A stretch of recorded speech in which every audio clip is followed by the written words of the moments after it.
کہ وہ اور اس کی نومولود بچی زندگی کی بازی ہار گئی۔ سنا ہے کہ اناڑی قسم کی دایا نے کوئی غلط انجیکشن لگا دیا تھا، جس عمل سے عافیہ کی موت کا سانحہ رونما ہوا۔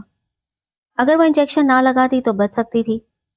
خدا کو علم کہ کیا ہوا ہوگا، مگر اس بات کا افسوس سبھی کو تھا کہ کاش عافیہ کا شوہر اسے اسپتال لے جاتا، یا اس کے والدین اور بھائیوں کو بلا لیتے، وہی اسے اسپتال لے جاتے، تو شاید وہ زندگی کی بازی نہ ہارتی۔ موت و حیات اللہ کے ہاتھ میں ہے، مگر کوشش تو انسان کی ہوتی ہے۔ بار بار عافیہ کی امی رو رو کر ہم سب سے یہی کہتی تھی۔ جب ہم ان کے پاس اپنی سہیلی کی تعزیت کو گئے تو ان کی حالت بہت خراب تھی۔ آج بھی ان کی وہی حالت ہے، حالانکہ عافیہ کو فوت ہوئے کئی سال ہو گئے ہیں، مگر ماں کب اپنی بیٹی کو بھلا سکتی ہے؟ ان کا تو بس یہی کہنا ہے، جیسا نصیب میری بیٹی کا نکلا، خدا کرے کسی کی بیٹی کا نہ ہو۔ اور مجھے عافیہ کا یہ فکرہ یاد آتا ہے کہ سلیمہ، میں نے عہد کیا ہے کہ جب تک اپنے گاؤں کی تمام بچیوں کو زیور تعلیم سے آراستہ نہ کر لوں، سکون سے نہیں مروں گی، سکون کی نیند بھی نہیں سوؤں گی۔ دیکھو وہ آج شہر خاموشہ میں کتنے سکون کی نیند سو رہی ہے، جبکہ اس کی بچیاں صرف پرائمری پاس کر سکی ہیں۔ ان کے دادا اور دادی جان نے ان کو 5ویں کے بعد پڑھنے ہی نہیں دیا اور اسکول سے اٹھا لیا ہے۔ سچ ہے، جو لوگ سچا عزم اور واویلا رکھتے ہیں، دنیا ان کو جینے نہیں دیتی۔